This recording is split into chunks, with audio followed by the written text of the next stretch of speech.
Hi guys, welcome to Vyuham media. నేను మీ చాణక్య.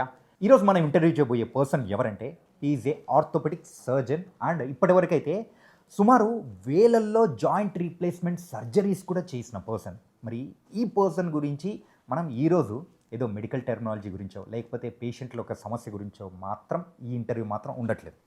ఆయన రీసెంట్గా సోషల్ మీడియా సెన్సేషన్గా అయ్యాడు. హిందుత్వం గురించి అండ్ హిందువులకు ఏదైనా సమస్య వచ్చిందంటే ఆయన గొంతెత్తి నిలబడుతున్నారు. అసలు ఒక డాక్టర్ అనే పర్సన్ ఎప్పుడైనా కానీ అందరినీ సమానంగా చూడాలి అండ్ ఏ సమస్య గురించి అయినా కానీ డాక్టర్స్ అనే వాళ్ళు బయాస్డ్గా ఉంటారు. కానీ ఈ పర్సన్ యొక్క పంత మాత్రం చాలా డిఫరెంట్గా ఉంది. దీని వెనకాల ఏదైనా పొలిటికల్ ఎజెండా ఉందా, ఏదైనా పార్టీ తరపున ప్రచారమో లేకపోతే ఆ పార్టీలో చేరాలని ఇలా చేస్తున్నారా? మరి ఆ పర్సన్ ఎవరో తెలుసుకుందామా? ఆయన ఎవరో కాదు, డాక్టర్ సాయి చంద్ర, ఆర్థోపెడిక్ సర్జన్. మరి ఆయనతో మాట్లాడదాం. నమస్కారం సార్. నమస్కారం సార్, ఎలా ఉన్నారు? బాగున్నానండి. బాగున్నారా? యా, మీతో యాక్చువల్గా ప్రజలకు సంబంధించి అండ్ ఆర్థోపెడిక్ సమస్యల గురించి ఇవన్నీ మాట్లాడడానికి ఈరోజు మాత్రం పిలవలేదు సార్.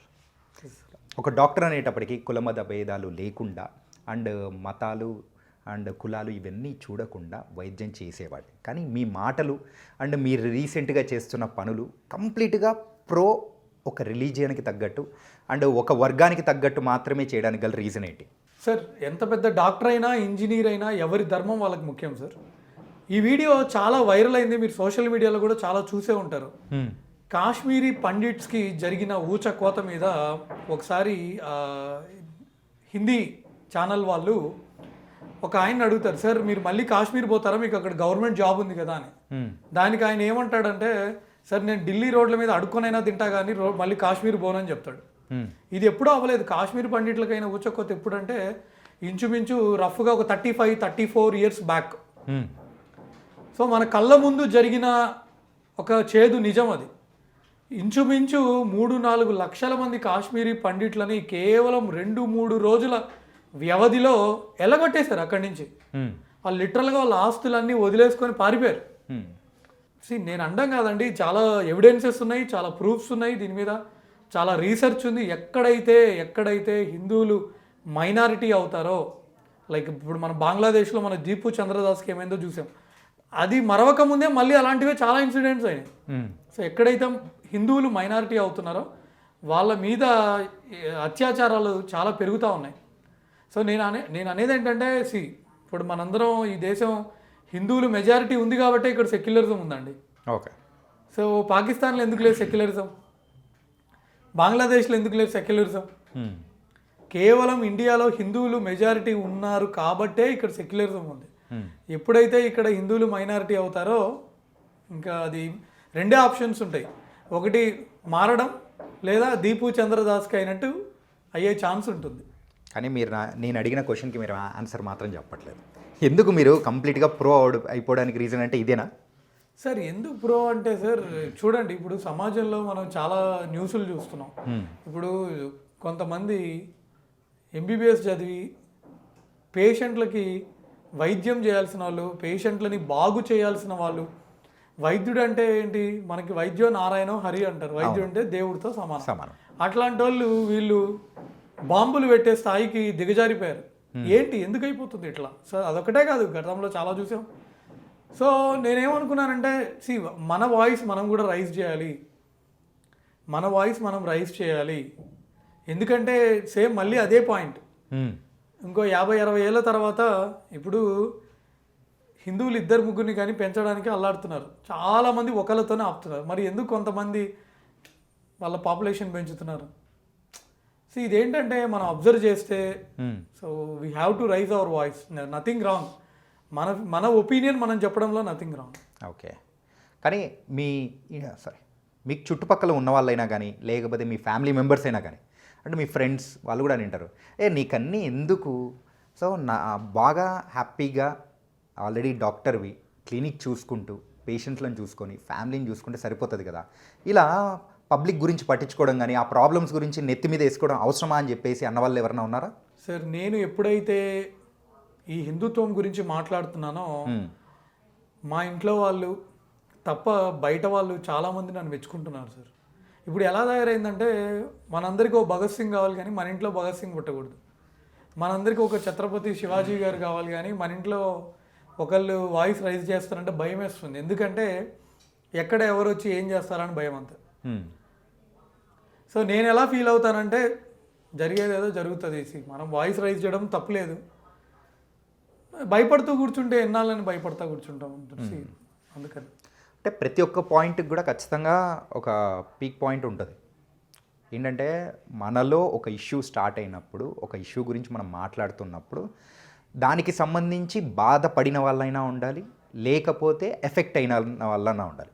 సో ఈ రెండిట్లో మీరు ఏది అంటే దేనివల్ల ఈ వాయిస్ అనేది కూడా రైజ్ చేసుకుంటూ వెళ్ళారు? ఏదైనా ఇన్సిడెంట్ ఏదైనా ఉందా? చాలా ఇన్సిడెంట్స్ ఉన్నాయండి. మీరు అబ్జర్వ్ చేయండి, ఎక్కడైతే హిందువు చచ్చిపోతాడో, ఎక్కడైతే హిందువుల ఇళ్ళ మీద పడి పెట్రోల్ పోసి కాలుస్తారో, ఎక్కడైతే హిందువుల జీవితాలు నాశనం అయిపోతున్నాయో దాని గురించి ఎవడు మాట్లాడు. తక్కువ మంది మాట్లాడతారు. ఎక్కడో అయిన దాని గురించి మాత్రం వీళ్ళు ఇక్కడ రోడ్ల మీద తిరుగుతూ ఉంటారు. రీసెంట్గా జరిగింది చెప్తాను. వెనిజులాకు సంబంధించిన ఒక నాయకుడిని తీసుకెళ్లి అమెరికాలో పట్టుకుంటే ఇక్కడ వైజాగ్లో వీళ్ళు రోడ్డు మీద ధర్నా చేస్తున్నారు. అంటే వీళ్ళు ఎంత కామెడీగా ఉన్నారో చూడండి. అంటే ఇక్కడ పుట్టి, ఇక్కడ పెరిగి, ఇక్కడ రిసోర్సెస్ని వాడుకొని, ఇక్కడ ఉండేవాళ్ళు ఇక్కడ గురించి ఏమైనా అయితే, ఇక్కడ వాళ్ళ గురించి అయితే వీళ్ళు మాట్లాడరు, సైలెంట్గా ఉంటారు, పడుకుంటారు. అక్కడెక్కడో వెనుజులా దాని గురించి అయితే వీళ్ళు రోడ్ల మీదకి వచ్చి ధర్నాలు చేస్తారు. ఎటుపోతుంది? సో ఎప్పుడైతే హిందూకి ఇబ్బంది అవుతే ఎవడు మాట్లాడు. సో ఇది చాలా బాధ అనిపిస్తుంది. ఈ వీడియో స్టార్ట్ చేయాలని ఎప్పటి నుంచి అనిపించింది సార్? అసలు ఇన్స్టాగ్రామ్లో అయినా కానీ ఆ రెస్పాన్స్ అనేది కూడా మేము చూస్తూ ఉన్నాము. ఇన్ఫ్యాక్ట్ నేను కూడా వన్ ఆఫ్ ద ఫాలోవరు. ఏంటి మిమ్మల్ని ఒక యాంగిల్లో చూసిన నేను ఇంకొక other side of the Sai గారిలో ఇలా ఉందా అని నాకు అనిపించే నేను అడుగుతున్నాను. సార్ ఏమైందంటే, నేను ఇంతకుముందు I was doing only orthopaedic surgery videos, లేకపోతే నా సర్జరీకి సంబంధించినవి నీ అండ్ షోల్డర్ వీడియోస్ అవి చెప్తా ఉండేవాడిని. బట్ ఎప్పుడైతే ఈ ఢిల్లీలో ఈ బాంబులు పెట్టారో, డాక్టర్లు ఇన్వాల్వ్ అయ్యారో, ఆ రోజు చాలా డాక్టర్స్ గ్రూపుల్లో డిస్కషన్స్ అయినాయి. ఇప్పుడు ఒక్కొక్క మనిషి 10 వాట్సాప్ గ్రూపుల్లో ఉంటున్నాడు. Apartment group, 10th class group, intermediate group, MBBS group, PG group, medical కాలేజ్కి ఒక గ్రూపు. సో ఇన్ని గ్రూపుల్లో డిస్కషన్స్ అయితే అసలు ఎటుపోతుంది సమాజం. అంటే వాళ్ళు మన పక్కనే ఉంటాడు, మనతో మాట్లాడతాడు, మనతో క్లోజ్గా ఉంటాడు, తీరా చూస్తే మనల్ని చంపడానికి బాంబులు పెడుతున్నారు. ఎవరో ఒకళ్ళు వాయిస్ రైజ్ చేయాలి కదా. సో ఒక 10 ఏళ్ల క్రితం పోలిస్తే ఇప్పుడు కొంతమంది గట్టిగా వాయిస్ రైజ్ చేస్తున్నారు. మనం వాయిస్ రైజ్ చేయకపోతే అది మహాపాపం అండి. చదువుకున్న వాళ్ళు కంపల్సరీ వాయిస్ రైజ్ చేయాలి, వాళ్ళ ఒపీనియన్ చెప్పాలి. అరే ఏంది, ఎందుకు బాంబులు పెడుతున్నారు, ఏమవుతుంది, అసలు టార్గెట్ ఏంది, ప్రసాదాల్లో విషం కలపడానికి ప్లాన్ చేయడం ఏంటి, అసలు ఏంది అసలు అది. ఒకప్పుడు ఎవ్వరు కానీ వాయిస్ అనేది రైజ్ చేయకుండా ఉంటున్నారు, కానీ ఇప్పుడు స్పెషల్గా ఈ మధ్య కాలంలో వాయిస్ అనేది కూడా రైజ్ చేయడానికి రీజన్ ఏంటి, వచ్చిన మార్పు ఏంటంటారు? ఇప్పుడు మనకి సేమ్ బంగ్లాదేశ్లో హిందువులకు ఏమవుతుందో కళ్ళ ముందు మనం చూస్తూనే ఉన్నాం. అంటే 10-15 ఇయర్స్ బ్యాక్ ఇలాంటివి జరగలేదంటారా? అప్పుడు సోషల్ మీడియా ఇంత లేదండి. ఇప్పుడు సోషల్ మీడియా యూసేజ్ పెరిగింది. పెద్దవాళ్ళు కూడా 60 ఏళ్ళ వాళ్ళు కూడా ఇప్పుడు ఇన్స్టాగ్రామ్, యూట్యూబ్ చాలా చూస్తున్నారు. ఇన్స్టాగ్రామ్ బాగా పెరిగింది. సో కాశ్మీరీ పండిట్ల గురించి ఏమైందో, మగవాళ్ళు వెళ్ళిపోండి, ఆడవాళ్ళు ఇక్కడ ఉండండి, చిన్నపిల్లలు ఇక్కడ ఉండండి. పహల్గామ్లో మనం చూసాము, ప్యాంట్ ఇప్పదీసి వాడు ఏదో చూసి కాల్చడం. పాకిస్తాన్లో ఎన్నో వీడియోలు ఉన్నాయి. పాకిస్తాన్లో హిందువుల మీద జరుగుతున్న అరాచకాల మీద ఎన్నో వీడియోలు ఉన్నాయి. అమ్మాయిలను ఎత్తుకొని వెళ్ళిపోవడము, ఫోర్స్డ్ కన్వర్జన్స్, వాళ్ళ ఇల్లు ధ్వంసం చేయడం, ఇల్లు నాశనం చేయడము. సో సోషల్ మీడియాలో ఇప్పుడు వస్తున్నాయి ఈ వార్తలు. దానికి తోడు గతంలో మనకు జరిగిన అన్యాయాలు. సో ఇవన్నీ ఇప్పుడు సోషల్ మీడియాలో బయటపడుతున్నాయి. సో ఇప్పుడు జనాలకి అవేర్నెస్ పెరిగిందనమాట. ఈ హిందూ పాపులేషన్ గురించి మీరు ఒక వీడియో చేశారు. అది ఇన్ఫ్యాక్ట్ చాలామందికి కూడా చైతన్యపరిచి ఉండొచ్చు, ఇంకొంతమందికి కోపం అనేది కూడా వచ్చి ఉండొచ్చు. 2075 కల్లా మీరు ఇలాగే ఒక బిడ్డని కండము ఇలాగే చేసుకుంటూ వెళ్ళారంటే, మీరు కట్టుకున్న ఇండ్లలో మీరుండరు, వేరే వాళ్ళు ఉంటారని చెప్పేసి ఇంత స్ట్రాంగ్ స్టేట్మెంట్ పాస్ చేయడానికి గల రీజన్ ఏంటి? దాని గురించి కొంచెం వివరంగా చెప్తారా? సార్, మీరు కాశ్మీరీ పండిట్లది ఒక స్టోరీ ఉంది. స్టోరీ అంటే ఇది యథార్థ సంఘటన. ఓకే. దాంట్లో ఆయన ఏం చెప్తాడంటే, ఆయనకు అక్కడ ఇల్లుంటే అమ్ముదామంటే ఎవడు రాలేదు. ఎందుకంటే తక్కువగా అమ్ముదామనే ఎవడు రాలేదు. ఎందుకంటే వాడు ఏ రోజైనా అది వదిలేసి వెళ్ళిపోతాడని మిగతా వాళ్ళ ధీమా. మీకు అర్థమవుతుందా? ఎక్కడైతే హిందువులు మైనారిటీ అవుతారో, సో వాడి సొంత ఇల్లును కూడా వాడు అమ్ముకోలేని పరిస్థితి. సో ఇప్పుడు హిందువులు ఏంటంటే ఒకళ్ళని ఇద్దరిని మించి కనలేకపోతున్నారు. బిజీ స్కెడ్యూల్, ఎవరి కారణాలు వాళ్ళవి. మనకేంటంటే ఎంతసేపు బాగా చదువుకోవాలి, ఐఐటీలో సీట్ తెచ్చుకోవాలి, లేదా అమెరికా పోవాలి, లేకపోతే జర్మనీ పోవాలి, లేదా ఆస్ట్రేలియాలో సెటిల్ కావాలి, లేదా ఒక డాక్టర్ కావాలి, లేదా ఒక హాస్పిటల్ కట్టాలి, లేదా ఒక సైంటిస్ట్ అవ్వాలి, లేదా ఇస్రోలో జాయిన్ కావాలి, లేదా ఆర్మీలో జాయిన్ కావాలి, లేదా ఒక చార్టెడ్ అకౌంటెంట్ అవ్వాలి, లేదా ఒక లాయర్ అవ్వాలి, సో లేదా ఒక బిజినెస్ మ్యాన్ కావాలి. ఇట్లాంటి ఆలోచనలు ఉన్నాయి హిందువులకి. ఓకే. సో అందరు ఇట్లా అనుకోవట్లే కదా, అందరు ఇట్లా అనుకోవట్లేదు. కొంతమంది కావాలని పాపులేషన్ పెంచుతున్నారు. సో దానివల్ల ఏమవుతుంది, ఏదో రోజు ఎక్కడో చోట మనం మైనారిటీ అవుతే అయిపోయింది గోవింద. అంటే గోవింద ఇన్ ద సెన్స్ ఇంకా అక్కడ ఏం లేదు. అంటే నేను చేసిన ఆ వీడియోలో కూడా నేను ఏం చెప్పానంటే, ఇక్కడ ఒక 10 మంది ఫ్యామిలీస్ ఉన్నాయి, ఇక్కడ 10 మంది ఫ్యామిలీస్ ఉన్నాయి సార్. వీళ్ళ 10 మందికి ఒకటే అబ్బాయి ఉన్నాడు అనుకోండి, ఈ 10 మందికి ఒకటే అమ్మాయి ఉంది అనుకోండి. వీళ్ళిద్దరు కష్టపడి పిల్లల్ని కనలేక ఒకే ఒక్కళ్ళని కన్నారు.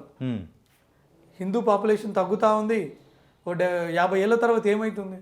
There are many studies telling that ఎక్కడైతే హిందువులు మైనారిటీ అవుతారో అక్కడ రెండే ఆప్షన్స్ మనం కళ్ళ ముందు చూసాము. ఆల్రెడీ నేను జస్ట్ ఇందాక చెప్పాను.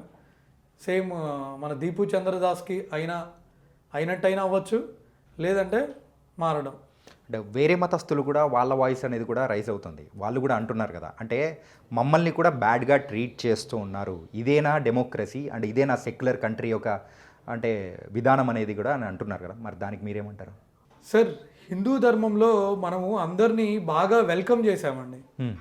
ఎంత వెల్కమ్ చేసామంటే చిన్న చిన్న పోర్చుగీస్ లాంటి కంట్రీస్, డచ్ లాంటి కంట్రీస్, ఎంతోమంది బ్రిటిషర్స్ కాదు, దానికంటే ముందు మొఘల్స్ కూడా ఎంతోమంది ఇండియాని దాడి చేసి, ఇండియాని ధ్వంసం చేసి, ఇండియాని దోచుకొని వెళ్ళిన వాళ్ళే ఉన్నారు తప్ప ఇండియన్స్ వెళ్ళి వేరే కంట్రీ మీద దాడి చేసి, లేదా ఇండియన్స్ వెళ్ళి వేరే వాళ్ళని దోచుకున్నట్టు ఎక్కడ హిస్టరీలో లేదు. సో మీరు కనుక హిస్టరీ కనుక చూస్తే ఎక్కువ ఇండియన్సే దగాపడ్డారు. ఇప్పుడు మన కంట్రీలోనే మైనారిటీస్ మ్యాక్సిమం హ్యాపీగా ఉన్నారు యాక్చువల్గా చెప్పాలంటే. అది మాత్రం నిజం. వాళ్ళకి ఇక్కడ ఎన్నో ఫెసిలిటీస్ ఉన్నాయి, ఒకటి కాదు. వాళ్ళకి special colleges, special medical colleges, special engineering colleges, స్పెషల్గా వాళ్ళకి చాలా స్కీమ్స్ కూడా ఉన్నాయి. అవును. సో ఎక్కడో ఏదో ఒక ఇన్సిడెంట్ని పట్టుకొని మీరు అలాగే జనరల్ స్టేట్మెంట్గా చెప్పకూడదు. మీరు కనుక ఒక్కసారి బంగ్లాదేశ్లో మైనారిటీల గురించి ఆలోచించండి, ఒకసారి వాళ్ళ మీద ఎంత అరాచకాలు అవుతున్నాయి. ఒక్కసారి పాకిస్తాన్లో మైనారిటీల గురించి ఆలోచించండి. So Indian community, Hindu community ఎప్పుడు కూడా వేరే వాళ్ళందరినీ చాలా గౌరవంగా, చాలా సమానంగా, అందరినీ సమానంగా చూసే క్వాలిటీస్ ఉన్న గొప్ప వే ఆఫ్ లివింగ్ అనమాట. ఓకే. సో అన్ని మతాలని గౌరవించేదే ఈ హిందూ ధర్మం. సో అందుకనే వేరే మతాల వాళ్ళు కూడా కొన్ని వందల ఏళ్ల క్రితం ఇండియాకి వచ్చి వాళ్ళు ఇంత ఫ్లరిష్ అయ్యి తర్వాత కేవలం ఆన్ రిలీజియన్ బేసిసే ఇండియా ఇప్పుడు 3 ముక్కలైంది. ఒకటి ఇటుపక్క పాకిస్తాన్, ఒకటి ఇటుపక్క బంగ్లాదేశ్, మధ్యలో ఒక బాడీ ఇండియా మిగిలిపోయింది. సో ఇండియా ఎప్పుడు కూడా వేరే వాళ్ళని గౌరవించింది. సార్, మరి మీ పొలిటికల్ ఆస్పెక్ట్స్ విషయానికి వస్తే బీజేపీలో జాయిన్ అయ్యడం అని చెప్పేసి చెప్పారు. ఎందుకు బీజేపీ? అంటే వేరే పార్టీలు లేవా? కాంగ్రెస్, సిపిఐ, సిపిఎం కానీ, బీఆర్ఎస్ కానీ, ఇలా ఎన్నో పెట్టుకొని మీరు బీజేపీ వైపు వెళ్ళాలని అనడానికి రీజన్ ఏంటి? సార్, ఇక్కడ main reason ideology sir. Okay. ఎందుకంటే నాది Nationalist ideology. So BJP ideology కనుక మీరు చూస్తే నేషన్ ఫస్ట్ ఐడియాలజీ ఉంటుంది.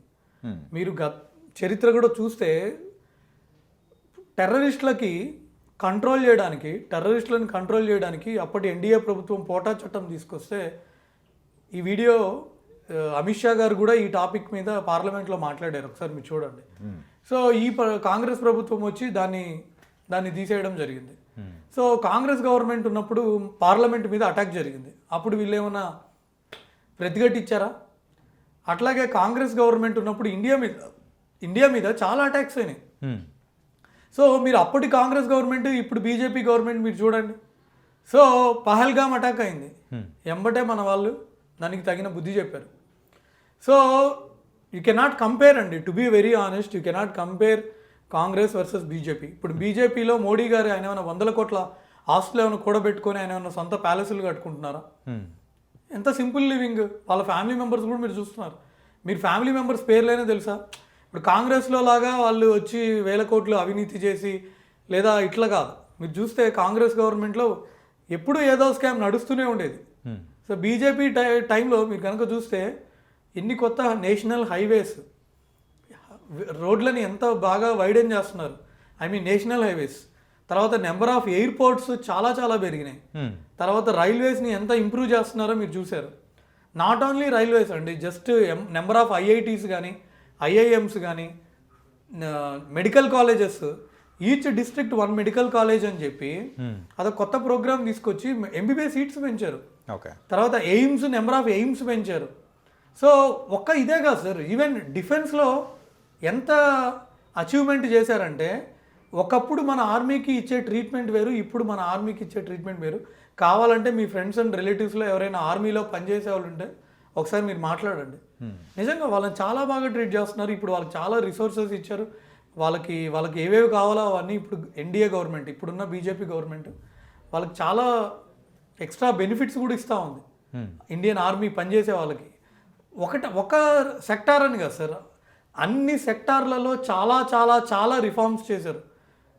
అంటే యూపీఐ యాప్ దగ్గర నుంచి మనం అప్పుడు నోట్బందీ చేశారు, సో డిమానిటైజేషన్. సో ఇవన్నీ కూడా మన ఇండియన్ ఎకానమీ గ్రోత్కి చాలా హెల్ప్ అయినాయి. టు బీ ఆనెస్ట్, ప్రపంచంలో ఇప్పుడు ఇండియా యొక్క బ్రాండ్ ఇమేజ్ అనేది చాలా పెరిగింది. ఇప్పుడు ఫర్ ఎగ్జాంపుల్ మన మోడీ గారు ఇక్కడ మేక్ ఇన్ ఇండియా చేయాలంటారు, రాహుల్ గాంధీ గారు పోయి వేరే కంట్రీకి పోయి దానికి అగెన్స్ట్గా మాట్లాడతాడు ఆయన. ఇక్కడ ఆటోమొబైల్ ఇండస్ట్రీ ఇంత బాగా డెవలప్ అవుతుంటే ఈయన రాహుల్ గాంధీ గారు వేరే కంట్రీకి పోయి ఇండియాకి అగెన్స్ట్గా మాట్లాడతారు. ఇప్పుడు రాహుల్ గాంధీని ఎన్నుకునే వాళ్ళు ఎక్కువ పాకిస్తాన్లో ఉన్నారు ఇండియాలో కంటే, ఎందుకంటే ఆయనకు అక్కడ సపోర్ట్ ఎక్కువ ఉంది. నిజం. సో ఈ ఐడియాలజీ నాకు బీజేపీలో నచ్చుతుంది. మీరు simple living, great thinking, nation first philosophy, అంతేగాని ఫ్యామిలీ ఫస్ట్. లేకపోతే ఇప్పుడు మొన్న చూస్తే మీరు చాలా జస్ట్ నితిన్ నబీన్ గారికి, కొత్తగా వచ్చిన బీజేపీ ప్రెసిడెంట్ గారు, చాలా youngest president of BJP party, world's largest పార్టీకి చాలా యంగెస్ట్ ఇది. మీరు కాంగ్రెస్లో కనుక చూస్తే అట్లాంటి పరిస్థితి వస్తుందా అండి? నెహ్రూ గారు, మళ్ళీ వాళ్ళ కూతురు ఇందిరాగాంధీ గారు, మళ్ళీ ఆవిడ కొడుకు రాజీవ్ గాంధీ గారు, మళ్ళీ ఆయన వైఫ్ సోనియా గాంధీ గారు, మళ్ళీ ఆవిడ కొడుకు రాహుల్ గాంధీ గారు. ఇదే ఇక ఫ్యామిలీ డైనాసిటీ పాలిటిక్స్ వాళ్ళవి. బీజేపీలో అలా ఉండదు. బీజేపీలో ఏంటంటే వీళ్ళు ఎప్పుడు ప్రెసిడెంట్స్ని మారుస్తూ ఉంటారు. సో ఏ బ్యాక్గ్రౌండ్ లేని వాళ్ళని కూడా హయ్యెస్ట్ పొజిషన్లో మనం చాలా లీడర్స్ని చూసాం, చాలా లీడర్స్ని చూసాం.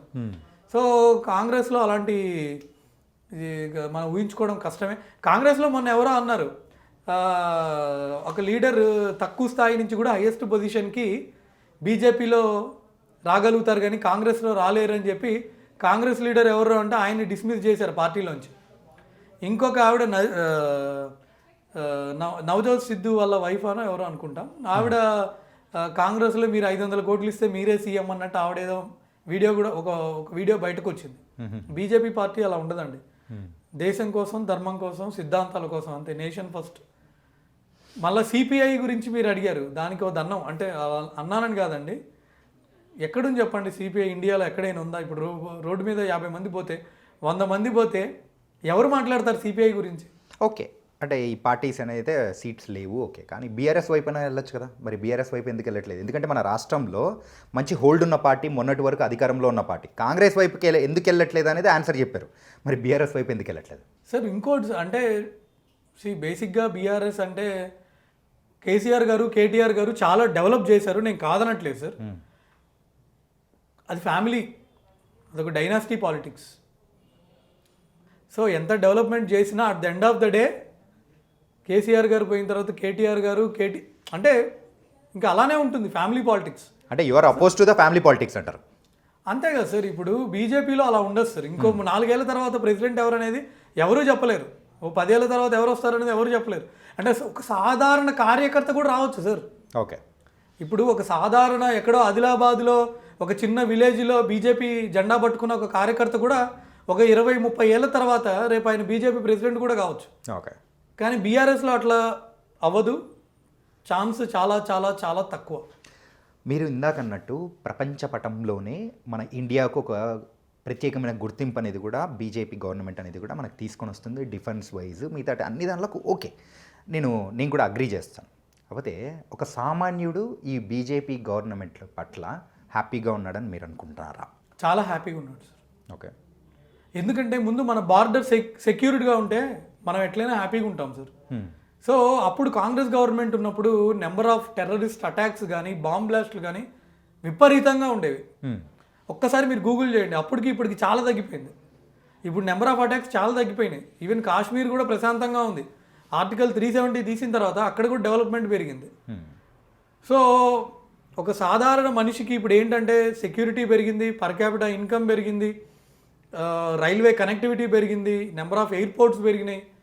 సో రైల్వే స్టేషన్స్లో ఎంత ఇంప్రూవ్మెంట్ జరిగిందో మీరు అందరూ చూస్తూనే ఉన్నారు. డెవలప్మెంట్ వైజ్ అయితే అంతా బాగానే ఉంది సార్, కానీ బేసిక్ నీడ్స్ విషయానికి వచ్చేటప్పటికి దాని రేట్స్ కానీ అండ్ ఇన్ఫ్లేషన్ గురించి కానీ సో ఆ విషయంలో ఎందుకు బీజేపీ అనేది కూడా అంత మెరుగు అనేది కూడా తీసుకురాలేకపోతుంది అనుకోవచ్చు సార్. ఇన్ఫ్లేషన్ పరంగా మాట్లాడితే ఇండియా చాలా బెటర్ సార్ యాక్చువల్గా. ఎందుకంటే ఇప్పుడు వెనిజులా పరిస్థితి మనం చూసాం. ఇప్పుడు వెనిజులా వాళ్ళు చాలా దారుణంగా ఉంది అక్కడ పరిస్థితి. దానికి ముందు శ్రీలంకలో కూడా చూసాం. శ్రీలంకలో ఎంత అల్లర్లు అయినాయండి. శ్రీలంకలో గవర్నమెంట్ మారిపోయింది. నేపాల్లో కూడా జంజీ కిడ్స్ రోడ్ల మీదకి వచ్చి వాళ్ళు సర్వనాశనం చేసి పెట్టారు. బంగ్లాదేశ్లో కూడా ఇప్పుడు అదే అవుతుంది. పాకిస్తాన్లో ఏ రోజు ఏ గవర్నమెంట్ ఉంటుందో అర్థం కాదు. ఒక స్టేబుల్ గవర్నమెంట్ అనేది ఉండదు. అక్కడ మిలిటరీ పాలన. సో ఏ రకంగా చూసినా మనకి ఏంటంటే మనకి మోడీ గారి వాల్యూ అర్థం కావట్లేదు. మనకు నిజంగా చెప్తున్నా మోడీ గారి వాల్యూ అర్థం కావట్లేదు. ఆయన ఉన్నారు కాబట్టి ఆ సీట్లో. సో ఆయన గనక అంటే ఇక్కడ బీజేపీ పార్టీ కనుక లేకపోతే ఇండియాని ముక్కలు ముక్కలుగా విడగొట్టడానికి కొంతమంది రెడీగా ఉన్నారండి. ఓకే, కేవలం బీజేపీ పార్టీ ఉంది కాబట్టే మనలో ఇంకా మన ఆ ప్రోగ్రెస్ ఆ డెవలప్మెంట్ ఇవంతా మనం చూస్తూ ఉన్నాం. ఈవెన్ సాధారణ కార్యకర్త కామన్ మ్యాన్ కూడా they are happy. Even IT చూస్తే ఇప్పుడు చాలా రిలాక్సేషన్ చేశారు. ఐటీ రిటర్న్స్ పరంగా చూస్తే కూడా సార్ మీరు అంటున్నారు మీరు కామన్ మ్యాన్ పరిస్థితి అని. ఇప్పుడు iPhone 17 Pro Max రిలీజ్ అవుతుంది, ఖాళీ ఉండట్లా. మొన్న మెస్సీ వచ్చాడు, ఆయన్ని కలవాలంటే 5,000 నుంచి 10,000 ఫోటో దిగడానికి అయితే 10 లక్షలు, ఆయన కలవడానికి అయితే 5,000 నుంచి 10,000 టికెట్. దానికి కూడా టికెట్లు లేవు. So India is not a poor country అండి. To be very honest, India is not a poor country. ఇక్కడ ఏంటంటే ఎకానమీని సరిగ్గా క్యాలిక్యులేట్ చేయలేకపోతున్నాం మనం. ఓకే, మొన్న పేషెంట్ చెప్తున్నారు ఆయనకి మేడ్చల్లో ఒక 7-8 ఎకరాలు ఉంది. ఓకే, సో ఎకరం ఏమో ఎంత ఉందండి అక్కడ వాల్యూ అంటే 6-7 కోట్లు. 50 crores అసెట్ ఉంది. మామూలు 50 డిజైర్ కార్లో వెళ్తున్నారు ఆయన. సో గవర్నమెంట్ వాల్యూ ఏమో 2 లక్షలు 3 లక్షలు ఉంటుంది. సో నిజమైన అసెట్ కనుక మనం కనుక క్యాలిక్యులేట్ చేస్తే మన GDP will be equal to China or equal to America అండి. సార్ మీరు చూస్తూ ఉంటే చాలా యంగ్గా ఉన్నారు. అయినా కానీ ఒక 10 years తర్వాత 15 years తర్వాత మరి జాయిన్ అవ్వచ్చు కదా. ఇప్పుడే బీజేపీలో జాయిన్ అవ్వాలని చెప్పేసి పాలిటిక్స్ వైపు వెళ్ళాలని ఎందుకు? సార్ యంగ్ అంటే నా ఏజ్ అరౌండ్ 36-37 అండి. సో బేసిక్గా ఎప్పుడైతే నేను కొంచెం యాక్టివ్గా మాట్లాడుతూ ఉన్నానో ఎవరైతే తెలిసిన వాళ్ళు వెల్ విషర్స్ లేకపోతే కింద కామెంట్స్ కానివ్వండి లేకపోతే నా కోలీగ్స్ నా ఫ్రెండ్స్ నా ఎంబీబీఎస్ బ్యాచ్మేట్స్ వీళ్ళందరూ why not join now itself అని. సో టు బీ ఆనెస్ట్ నాకు ఒక మేబీ ఒక 10 years తర్వాత అలా అనుకున్నాను. బట్ నా చుట్టూ ఉన్న నా ఫ్రెండ్స్ తర్వాత నా వెల్ విషర్స్ వీళ్ళందరూ వై నాట్ జాయిన్ ఇప్పుడే అనేసరికి సరే చేస్తూ ఉన్నాను. ఓకే, సో మిమ్మల్ని ప్రేరేపించి మిమ్మల్ని ముందుకు దోశారనమాట. అంతే అండి. అంటే ఇప్పుడు బీజేపీలో జాయిన్ అవ్వడానికి మీరు వెళ్ళేటప్పుడు సుమారు 100 మంది డాక్టర్స్తో కలిసి జాయిన్ అయిపోతున్నారు. నిజంగా అంతమంది రాబోతున్నారా సార్? యా వస్తున్నారండి నిజంగా. 100 doctors are coming on January 18th Sunday morning 10 AM BJP state office Nampally. కాదు మీరు వస్తున్నారు. మీరు ఇన్స్పైర్ అంటే ఓకే, మీరు అంతమందిని ఎలా ఇన్స్పైర్ చేశారు? లేదు వస్తున్నారు నా క్లోజ్ ఫ్రెండ్స్, నా వెల్ విషర్స్, నా ఫిజియో ఫ్రెండ్స్, నా ఎంబీబీఎస్ ఫ్రెండ్స్. నేను చాలా వేరే ఊర్లకు కూడా వెళ్ళి కేసెస్ చేశాను. సో వాళ్ళందరికీ నేనంటే కొంచెం అభిమానం అనుకోండి లేదా ప్రేమ అనుకోండి వాట్ ఎవర్. సాయి చంద్ర భయ్య నేను నీ కోసం వస్తా అంటున్నాను. కానీ ఒక పార్టీలో జాయిన్ అవ్వడం అంటే పాలిటిక్స్ వైపు అడుగులు వేయడం అంటే అంత ఈజీ కాదు. కానీ అంతమందిని ఇన్స్పైర్ అయ్యి మీరు చేర్పిస్తున్నారంటే what's the secret behind that? Secret ఏం లేదు సార్. ఇప్పుడు అందరికీ ఉంది సార్, బాగా చెప్పుకోలేకపోతున్నారు అంతే. వాళ్ళకి చాలా నేషన్ ఫస్ట్ అనే ఫీలింగ్ ఉంది. సో ఇప్పుడు మన మోడీ గారు చేస్తున్న ఈ అభివృద్ధి కార్యక్రమాలు తర్వాత ఇవన్నీ చూసి ఎవ్రీ వన్ ఈజ్ లైక్ మనకు కనపడుతుంది డెవలప్మెంట్ ఏంటనేది. ఈవెన్ మన ఫ్రెండ్స్ అండ్ ఫ్యామిలీస్లో కూడా ఎవరైనా యూఎస్లో కానీ యూకేలో ఉన్న వాళ్ళే చెప్తున్నారు ఇండియా చాలా బాగా డెవలప్ అవుతుంది, ఇండియా ఎంత బాగా డెవలప్ అవుతుంది India. So so every one is like pro nation feeling, లేక ప్రో బీజేపీ అనుకోండి. ఓకే, డెఫినెట్లీ చాలా ఫీలింగ్, చాలా జనాల భావన ఇప్పుడు బాగా పెరిగిందండి. మీరు ఇంతమందిని జాయిన్ చేపిస్తున్నారంటే కొంతమంది అనుకునే వాళ్ళు ఏమనుకుంటారంటే సాయి చంద్ర గారు మనకు తెలియకోకుండానే బాగానే సంపాదించుంటారు, వెనకాల ఎంత దాచిపెట్టారు, ఎన్ని కోట్లతో ఇప్పుడు ఎంతమందిని ఇన్స్పైర్ చేసి ఎంత డబ్బులు సంచులు ఇచ్చి తీసుకెళ్తున్నారు అని అనుకుంటుంటారు కదా. మరి దానికి మీరు ఏమంటారు? సో నిజంగా చెప్పాలంటే నాకు జీరో బ్యాక్గ్రౌండ్ అండి. టు బి వెరీ ఆనెస్ట్, నాకు జీరో బ్యాక్గ్రౌండ్. సో జస్ట్ ఇది ఏంటంటే నా ప్రాక్టీస్లో నాకు క్లోజ్ అయిన ఫ్రెండ్స్, సో వీళ్ళే తప్ప అసలు మనీ అంత సీనే లేదు. 98% డాక్టర్స్ అందరూ కూడా యాజ్ యూజువల్గా వాళ్ళు వర్క్స్ చేసుకుంటూ వాళ్ళ బిజీ అయిపోతూ ఉంటారు, పేషెంట్స్ హడావిడి హాస్పిటల్ అన్నట్టు. కానీ కేవలం 2% మాత్రం పాలిటిక్స్ కానీ అదర్ అవిగేషన్ సైడ్ అది వస్తూ ఉంటారు. అండ్ అంగబలం అర్ధబలం ఈ రెండిట్లో మీకు ఏది ఉంది? No background. మరి డబ్బులు సార్? డబ్బులు కూడా లేవు, నిజంగా చెప్తున్నాను. ఓకే, జస్ట్ ఏంటంటే మనకి దేవుడి దయలో కొంచెం పేషెంట్ బేస్ ఉంది అని చెప్పగలను. సో దేవుడి దయలో ప్రాక్టీస్ బాగానే ఉంది. ఓకే, అండ్ మరి పొలిటిక్స్ సైడ్ యాక్టివ్ అయిపోతే మరి పేషెంట్స్ని ఎవరు చూస్తారు సార్? సార్ అలా ఏం లేదండి, ఎంతమంది చేయట్లేదు చెప్పండి, వీ కెన్ బ్యాలెన్స్, అట్లేం లేదు. సో నా హాస్పిటల్ టైమింగ్స్, క్లినిక్ టైమింగ్స్, హాస్పిటల్లో క్లినిక్లో ఉండడానికి ట్రై చేస్తాను. బట్ ఎప్పుడైనా ఏదైనా ప్రోగ్రామ్ వచ్చినప్పుడు, ఏదైనా నా అవసరం ఉన్నప్పుడు, లేదంటే వెరీ ఇంపార్టెంట్ వర్క్ ఉన్నప్పుడు మాత్రమే నేను దాంట్లో ఉంటాను. So we can balance. ఎంతోమంది చేశారు అలా పెద్దవాళ్ళు, మహానుభావులు. సో నేనేం ఎక్సెప్షన్ కాదని నేను అనుకుంటున్నాను. సో వాళ్ళ అడుగుజాడల్లోనే మీరు కూడా ముందుకు వెళ్దామని డిసైడ్ అయిపోయారు. మీరు ఇలా చెప్తూ ఉంటే డాక్టర్ వైఎస్ రాజశేఖర రెడ్డి గారు గుర్తొస్తున్నారు. యా, రీసెంట్ టైమ్స్లో కూడా మీ వీడియోస్లో ఒక పర్సన్ని మాత్రం ఖచ్చితంగా ఏకి పీకి పారేశారు, నా అన్వేషణ. సో ఆయన చేసిన వ్యాఖ్యలకైతే మీరైతే ఫుల్ ఫైర్ అయిపోయారు. ఏంటి సార్ అది? అంటే ఏంటి దాని వెనకాల ఉన్న రీజన్, అంత ఫైర్ అవ్వడానికి గల రీజన్ ఏంటి? అదే సార్, ఏంటంటే ఇప్పుడు ప్రతి ఒక్కరికి కూడా very easy to comment on Hindu gods, very easy to comment on Hindus. So ఆ మహానుభావుడికి బాగా తెలుసు, వాడు గనక అదే పని గనక వేరే మతం వాళ్ళని గనక అని ఉంటే పొద్దునంటే సాయంత్రానికి తల ఉండదు. ఆ విషయం వాడికి కూడా తెలుసు. కేవలం హిందువులు మంచోళ్ళు, హిందువులు ఏం చెయ్యరులే అనే ఫీలింగ్లో ఉన్నాడు అబ్బాయి. సో అందుకని నోటికి ఏదొస్తే అది మాట్లాడుతున్నాడు. నోరుకి కంట్రోల్ అనేది ఉండాలి. ఇప్పుడు ఆయన మాట్లాడినట్టు నేను మాట్లాడగలను, మీరు మాట్లాడగలరు, అందరూ మాట్లాడగలరు, వాడికంటే ఎక్కువ బూతులు మాట్లాడగలరు, వాడికంటే ఎక్కువ చెత్తలాగా మాట్లాడగలరు.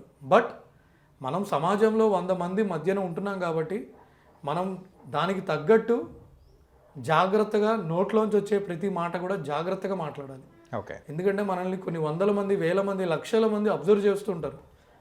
మనం వాడి మీద చేయగలిగింది ఒకటే, వాడు హిందువుల ఫీలింగ్స్ని రెచ్చగొట్టేలాగా మాట్లాడాడు కాబట్టి వెళ్ళి పోలీస్ స్టేషన్లో దానికి సంబంధించినట్టు కంప్లైంట్ ఇచ్చామనుకోండి, నెక్స్ట్ వాళ్ళే చేయాల్సిన పని వాళ్ళు చేస్తారు. ఓకే, ఇంకా అట్లాంటి ఎదవని అన్ఫాలో చేసి యూట్యూబ్కి, ఇన్స్టాగ్రామ్కి రిపోర్ట్ కొడితే వాళ్ళు కూడా వాడి అకౌంట్లో డిలీట్ చేసేస్తారు. ఓకే, ఎందుకంటే వాడు చేసిన కామెంట్స్ కూడా చాలా చాలా చాలా చెత్త comments. So we cannot accept. అంటే మీకు టైం దొరికినప్పుడల్లా కూడా మన హైదరాబాద్ రోడ్స్ గురించి కానీ, సో ట్రాఫిక్ సమస్యల గురించి కానీ కొన్ని వీడియోస్ అనేది కూడా చేస్తూ ఉంటారు. మరి పొలిటికల్ నుంచి అండ్ హిందుత్వం నుంచి మరి జనరల్ ప్రాబ్లమ్స్ అనేది కూడా మీరు చేయడానికి గల రీజన్స్ ఏంటి? ఇప్పుడు ఏమవుతుందంటే ప్రతి ఒక్కళ్ళకి కూడా ట్రాఫిక్లోనే రోజుకు 2-3 గంటలు పోతుంది సార్. మొన్న ఒక పేషెంట్ చెప్తున్నాడు, ఆయన వర్క్ చేసేది గచ్చిబౌలిలో, ఆయనకి సొంత ఫ్లాట్ కొంపల్లిలో ఉంది, అయినా కూడా పీజీ హాస్టల్లో కొండాపూర్లో ఉండి చేస్తున్నాడు, ఇక్కడ వారానికి ఒకసారి వస్తున్నాడు అంట. నేనన్నా షాక్ అయ్యా, ఏందండి ఇది సొంత ఇల్లు పెట్టుకోనంటే, సార్ ట్రాఫిక్ ఇంత పెరిగింది, ఏం చేయాలి సార్, నాకు రోజు రానుపోనే 3-4 గంటలు అవుతుందని. మన ప్రస్తుత గవర్నమెంట్ మెట్రో ఎక్స్పాన్షన్ మీద వాళ్ళ ఫోకస్ పెట్టాలండి. గండిమైసమ్మ దాకా మెట్రో చేయాలి, తర్వాత కొంపల్లి దాకా మెట్రో రావాలి, సంగారెడ్డి దాకా మెట్రో రావాలి, వస్తేనే ట్రాఫిక్ తగ్గుతుంది. రోడ్ వైడనింగ్స్ చేయాలి, కొత్త ఫ్లైఓవర్స్ కట్టాలి, అండర్ పాసెస్ కట్టాలి, ఒక కమిటీ వేయాలి, యాజ్ ఎర్లీ యాజ్ పాసిబుల్ ఒక యాక్షన్ ప్లాన్ రెడీ చేసుకొని హైదరాబాద్ ట్రాఫిక్ మీద ఫోకస్ చెయ్యాలి. చేయకపోతే నెక్స్ట్ జనరేషన్ వాళ్ళు చాలా చాలా సఫర్ అవుతారు. జస్ట్ ఇమాజిన్ మన లైఫ్ రోజుకి 2-3 గంటలు ట్రాఫిక్లో పోతుందంటే వారంలో 7 రెండ్లు సరే 6 రోజులు వేసుకోండి, రోజుకి 2 గంటలు వేసుకోండి, 12 గంటలు ట్రాఫిక్లోనే పోతుంది. సో నిజంగా it's a lot of time. So it's a high time. ఎందుకంటే ఇప్పుడు సంపాదన పెరిగే కొద్దీ మనిషి కారు కొనాలనుకుంటాడు, అంతేగాని నేను ఇంకా బైక్లోనే ఉండాలని ఎవరు అనుకోరు కదండి. బైక్ ఫస్ట్ సైకిల్ కొనుక్కుంటారు, సైకిల్ తర్వాత బైక్ కొంటారు, ఇంకా సంపాదన ఉంటే కారు కొంటారు, ఇంకా సంపాదన ఎక్కువ అయిపోతే బెంజ్ కారు, ఆడి కారు, దానికి ఒక లిమిట్ లేదు. సో కొన్ని ఇళ్లలో 2 కార్లు ఉన్నాయి, కొంతమంది ఇళ్లలో 3 కార్లు ఉన్నాయి. సో కారు ఫర్ ఎగ్జాంపుల్ ఒక ఇన్నోవా హైక్రాస్ ఉంది, ఆయన రోడ్డు మీద కారు తెస్తున్నాడు అంటే 40 లక్షల కార్కి ఆల్రెడీ ఇంచుమించు 10 లక్షలు ట్యాక్సే కడుతున్నాడు. సో మనం ఇంత ట్యాక్స్ కడుతున్నప్పుడు we expect basic good roads. So that is government's responsibility to give good roads. మన ఫ్రెండ్సే ఉంటారు, వాళ్ళు సింగపూర్ పోతారు, అరే రోడ్లు ఎంత బాగున్నాయి అంటాడు, దుబాయ్ పోతాడు ఎంత బాగున్నాయి అంటాడు, ఆస్ట్రేలియా పోతాడు, అరే ఎంత బాగుంది అక్కడ ట్రాఫిక్ అంటాడు. ఇక్కడ ఎందుకు చేయట్లేదు? So it is high time. ఒక కమిటీ వేసి ఇక్కడ బల్కంపేట ఫ్లైఓవర్ దగ్గర కన్నీళ్ళు వస్తాయి. నా ట్రాఫిక్ వీడియోల కింద కామెంట్స్ అలానే ఉంటాయి, సార్ కళ్ళల్లో నీళ్ళు వస్తున్నాయి సార్ ఈ ట్రాఫిక్ అని చెప్పి. కూకట్పల్లి నుంచి గచ్చిబౌలి పోవాలంటే సాయంత్రం హారిబుల్ ట్రాఫిక్, బల్కంపేట దగ్గర horrible traffic, Kukatpally Y junction దగ్గర దారుణమైన ట్రాఫిక్. సో ఎక్కడైతే టూ మచ్ ట్రాఫిక్ ఉందో అలాంటి చోట్ల ఇమ్మీడియట్గా గవర్నమెంట్ యాక్షన్ తీసుకోవాలి. ఇమ్మీడియట్గా యాక్షన్ తీసుకోవాలండి. అంటే రీసెంట్గా రేవంత్ రెడ్డి గారిని కూడా ప్రశ్నిస్తూ కొన్ని అస్త్రాలు వదులుతున్నారు కదా. ఎందుకంటే ఇప్పుడు రేవంత్ రెడ్డి గారు మనం అడగగలిగింది ఆయనే కదండి. ఆయనకు టీం ఉంటుంది, ఆయన కింద 50 మంది ఉంటారు, లేదా ఆయన కింద 100 మంది సలహాదారులు ఉంటారు, ఐ మీన్ ఆయనకు సపోర్ట్ టీమ్. సో వాళ్ళు కూడా మన వీడియోలు చూస్తూ ఉంటారు. సో ఇప్పుడు రేవంత్ రెడ్డి గారిని అడిగితే కదా ఆయన టక్కున చూసి పొరపాటున సాయి చంద్ర ఏదో వీడియో చేశాడు వై జంక్షన్ అని చెప్పి ఆయన అనుకుంటే 5 నిమిషాల్లో వై జంక్షన్ ట్రాఫిక్ క్లియర్ అవుతుంది. ఆయన దాకా వెళ్ళాలనేదే నా ఇంటెన్షన్. కానీ it was a good move sir. చాలామంది కామెంట్ చేసే వాళ్ళల్లో కూడా సార్ మేము కూడా ఇదే ఫీల్ అవుతున్నాం, అదే ఫీల్ అవుతున్నాం, ఇక్కడ అలా ఉంది, ఇక్కడ ఇలా ఉంది అని చెప్పేసి ఆ సమస్యలు అనేది కూడా వాళ్ళు కూడా షేర్ చేసుకుంటూ ఆ కామెంట్ రూపంలో వస్తూ ఉన్నాయి. అది కూడా చూశాను సార్. మీరు ఇందాక అడిగారు కదా మీ వెనకాల ఎవరున్నారని. నా వెనకాల ఉన్నది కామన్ మ్యాన్, కామన్ మీలాంటి వాళ్ళు, తనలాంటి వాళ్ళు. మీరు చేస్తున్న లైక్లు, షేర్లు, రీపోస్ట్లు, కామెంట్లు, సో దీనివల్ల ఎక్కువ వ్యూస్ రావడం, కింద పాజిటివ్గా కామెంట్స్ రావడం. సో ఇలాంటి టైంలోనే ఒక క్వశ్చన్ అడగాలనిపిస్తుంది సార్. లైక్లు, కామెంట్లు, షేర్లు చేసిన పర్సన్స్ మనకు తర్వాత మనం నిలబడినప్పుడు కానీ మనకు సపోర్ట్ చేయడానికి వస్తారంటారా? సార్ ఇప్పుడు ఏంటంటే తర్వాత ఏమవుతుందనే మనం చెప్పలేమండి. చాలా ఫ్యాక్టర్స్ ఉంటాయి, చాలా ఫ్యాక్టర్స్ ఉంటాయి. So let us hope for the best. Okay, let us hope for the best. వాళ్ళ తర్వాత ఏం చేస్తారనేది మనం కాదు, కానీ మనం అనుకున్న ప్రిన్సిపల్స్ మీద మనం నిలబడగలగాలి, మనం చెప్పిన మాట మీద మనం నిలబడగలగాలి. Okay, that's what I feel. రీసెంట్గా జరుగుతూ ఉన్న హిందువుల మీద ఇన్సిడెంట్స్లలో కానీ మిమ్మల్ని బాగా కదిలిచ్చినది ఏంటది? సార్ నాకు బాగా నిజంగా బాధ అనిపించింది అంటే దీపు చంద్రదాస్ విషయం అండి. సో తను ఏదో అన్నాడని చెప్పేసి కొట్టి చంపేసి, అరే మనుషుల రాక్షసుల చెట్టుకు గట్టేసి ఏలాడదీసి పెట్రోల్ బోల్స్ కాల్ చేశారు. తర్వాత వాళ్ళ అధికారి ర్యాపిడ్ యాక్షన్ ఫోర్స్ ఆయనే చెప్తాడు ఆయన ఏం అనలేదు అని ఆయనే అంటున్నాడు. సో మీకు అర్థమవుతుందా? మిమ్మల్ని టార్గెట్ చేయాలనుకుంటే ఎట్లయినా టార్గెట్ చేయగలరు. మిమ్మల్ని టార్గెట్ చేయాలనుకుంటే మీ మీద ఒక ఫాల్స్ అలిగేషన్ వేసి ఫాల్స్ నెరేటివ్ బిల్డప్ చేసి ఎట్లయినా చేయగలుగుతారని అనిపించింది నాకు. అట్లానే ధర్మస్థల టెంపుల్ మీద కూడా అంతే. వాడేవాడో మాస్క్ మ్యాన్ అని చెప్పి అక్కడ ఇది ఉంది, ఇక్కడ ఇది ఉంది, ఏదేదో చెప్పాడు. తీవ్ర చూస్తే అంతా తుస్సు. ధర్మస్థల ఇన్సిడెంట్ మీద ఒక మాస్క్ మ్యాన్ అని ఒకడు వచ్చి వాడు ఏం చెప్పాడంటే కొన్ని శవాలు ఉన్నాయి, ఇక్కడ అది ఉంది, ఇది ఉందని చెప్తే సోషల్ మీడియా మొత్తం ఇదే న్యూస్. అవును, తీరా చూస్తే అక్కడ ఏం లేదు. అంటే పని కట్టుకొని ఒక నేరేటివ్ బిల్డ్ చేసి మిమ్మల్ని డీఫేమ్ చేయడం. డీఫేమ్ ఓకే, దీపు చంద్రదాస్ అయితే అన్యాయం. అది అన్యాయం అంటే అన్యాయం. అండ్ మీరు బీజేపీలో జాయిన్ అవుతున్నారు. అండ్ బీజేపీకి అండ్ నెక్స్ట్ వచ్చే 2 సవాళ్ళు అనేది కూడా మన రాష్ట్రంలో ఉన్నాయి. ఒకటేమో కార్పొరేషన్ ఎలక్షన్స్, అండ్ దాంతో కార్పొరేషన్ ఎలక్షన్స్ క్లీన్ స్వీప్ చేస్తుందండి బీజేపీ. అంత నమ్మకం ఉందా సార్? 100%. ఎందుకు సార్ అంత నమ్మకంగా? మీరు రోడ్డు మీదకి వెళ్ళి 100 మందిని అడగండి మీరు ఎవరికి ఓటేస్తారని మీరే చెప్తారు. మీరు ఒక చిన్న సర్వే చేయండి, ఒక 100 మందిని అడగండి రోడ్డు మీద, ఓ 200 మందిని అడగండి, నిజంగా చెప్తున్నా నేను, కంప్లీట్ క్లీన్ స్వీప్ చేస్తుంది. అలాగే సెకండ్ మరి వస్తున్న టార్గెట్ ఏంటంటే 2028 ఎలక్షన్స్ బీజేపీకి ఫేవర్గా వచ్చే అవకాశాలు ఉంటుందా అధికారంలోకి అంటే మీరేం చెప్తారు? ఖచ్చితంగా ఉంటుందండి. అండ్ మరి మిగతా పార్టీలతో కంపేర్ చేసుకుంటే బీజేపీ ఎంత స్ట్రాంగ్ ఉందా ప్రజెంట్? ఉందండి, ఉంది, 100% ఉంది, 200% ఉంది. ఎందుకంటే ఇప్పుడు గ్రౌండ్ రియాలిటీ మారింది సార్, చాలా మారింది.